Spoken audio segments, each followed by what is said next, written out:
Hey guys, what's up? It's me again, Connor965 here. Just made a rant video on Hulk Hogan burying, what's his name? Bobby Roode. But before I get into that, I recommend you guys get some sparkling water, strawberry flavored from CVS. Awesome stuff here. Highly recommend it. Okay, what I want to talk about though is now I just made my video, which is uploading right now as we speak, about my rant on Hulk Hogan, pretty much throwing Bobby Roode under the bus.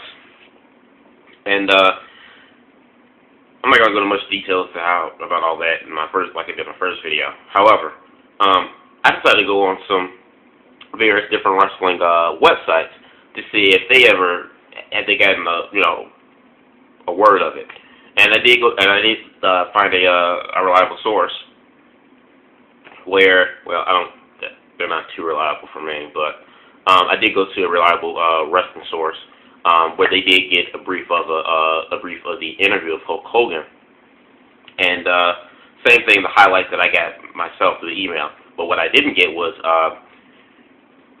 Hulk Hogan talking about also James Storm, and basically saying between James Storm or the Bobby Roode, who would he choose?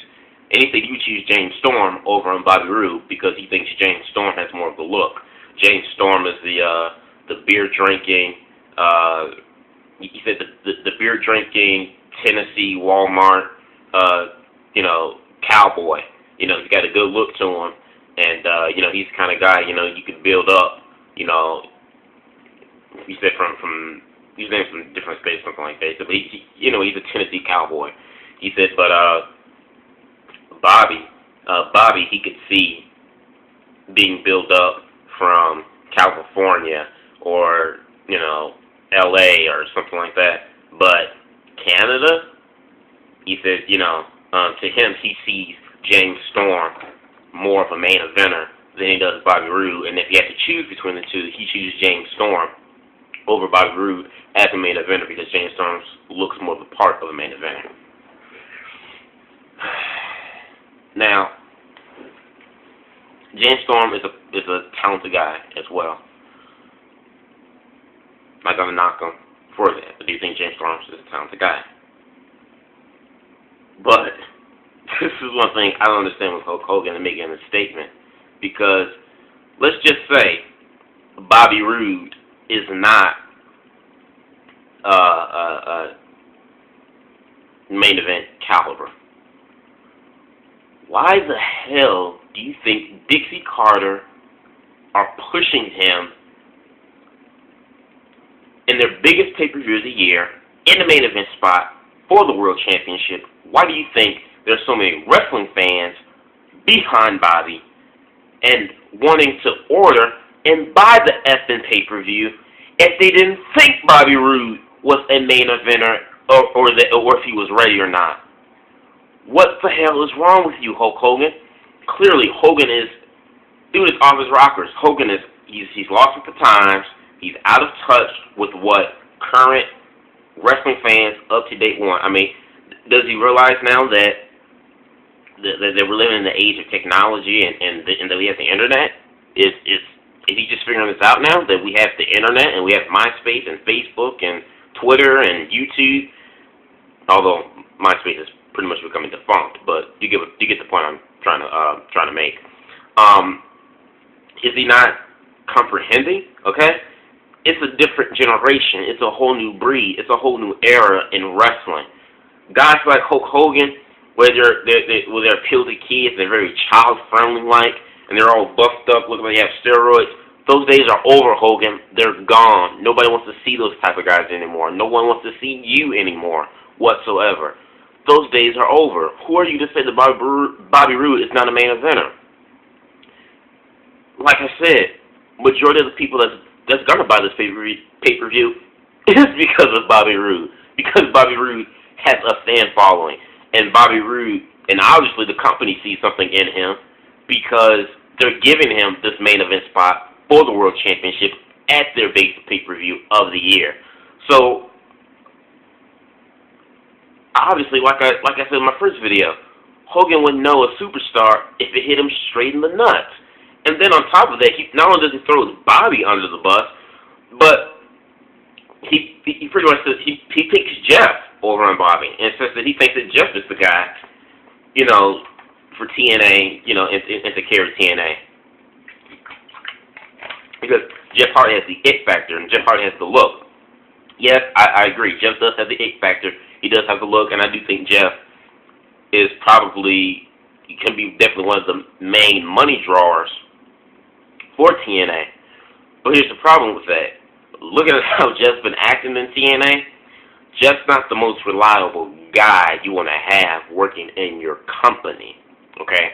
Unlike a guy like Bobby Roode, who's never shown up late, who's never had any type of scandals of being on taking drugs or any type of steroids, who's never headlined a pay-per-view, okay, under the influence of some drug and ruining, you know, pay-per-view buy rates and everything else, just pretty much put a bitter taste for not just wrestling fans in general, but for the hardcore TNA fans, just put a bad taste in their mouth to the point they don't want to watch the product anymore. Okay? So don't tell me that Bobby Roode is not a main eventer, okay? I mean, you know, what would you rather have? Okay? Somebody who looks the part and does have the it factor, but they, somebody who has the X factor and has the look, but they show up late for work. They're, you know, get kind of, and like I said, they're under the influence of a substance, you know, not under the influence of the substance, you know, in their own privacy, their own home, you know, but under the influence of a substance on your pay-per-view, on live television that's being shown around the world? Or would you rather have a guy who has an it factor, has a look and everything else, never been late for work, always showed up on time, always, you know, been a good guy, never had any type of, you know, scandals or bad relationship with bad relationships with people he's worked with, you know, back in the back.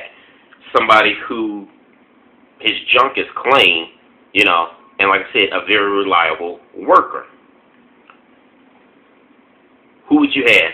I'd rather have the guy that has the it factor, that's a reliable source, that, like I said, 9 out of 10 is not going to come on the live pay-per-view intoxicated and under the influence of some type of drug substance.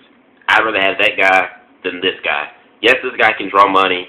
Yes, this guy he has the it factor. He has it all. He's a total package. He has it. But if he's not a reliable talent or a reliable source, and he's, like I said, and he's screwed up on live national television on a pay-per-view, I mean, it'd still be bad if he did it on a regular show, but it's even worse on a pay-per-view, because that's where you make your most money. A pay-per-view? I wouldn't touch this talent with a 10-foot pole. I'm sorry. You go with something or someone that's reliable and that does have it, and that is Bobby Roode. Now, I had mentioned this in my TNA Impact review video last night when I did a review of Impact, of how I didn't like the fact during the Bobby Roode handicap match, after Bobby had beat Jeff Jarrett and Gunner, and the rest of the members of Memorial came in and beat up Bobby Roode, and they had Jeff Hardy to come and save the day and be the last man standing in the ring. In that video, in my video review of Impact, I mentioned, and you guys can go back and look at that, it's around the 12-minute, 50-second mark. 12-minute and 50-second mark where I talk about that, of how I don't like the fact that how they had Jeff Hardy come in and save the day and basically be the last man standing in the ring. Because what is that telling your audience? That is telling your audience Jeff Hardy is bigger than Bobby Roode. You know, I go into details and explain how I didn't like that segment on Impact last night. That was the one thing that kind of upset me. And last night I thought it was a good Impact. But that one thing was one thing I did not like about TNA Impact last night, was because that one small incident where they had Jeff Hardy as the last man standing in the ring, and, you know, like I said, lifting his arms up and stuff like that, and he pops away from the crowd. It's like it was taking attention away from Bobby, saying, yes, you're in the main event, yes, you're in the main event for our biggest pay-per-view, and you have a world title match, but this is our guy. This is going to be, this guy is still our poster boy. No matter how many times he screws up or, you know, costs us money in pay-per-view buy rates or anything else, he's our poster child. He's our poster boy, okay? I didn't like that at all. I thought it would have made more sense if they had AJ Styles and Kazarian, part of Fortune, come along with the James Storms to help even the odds to save Bobby.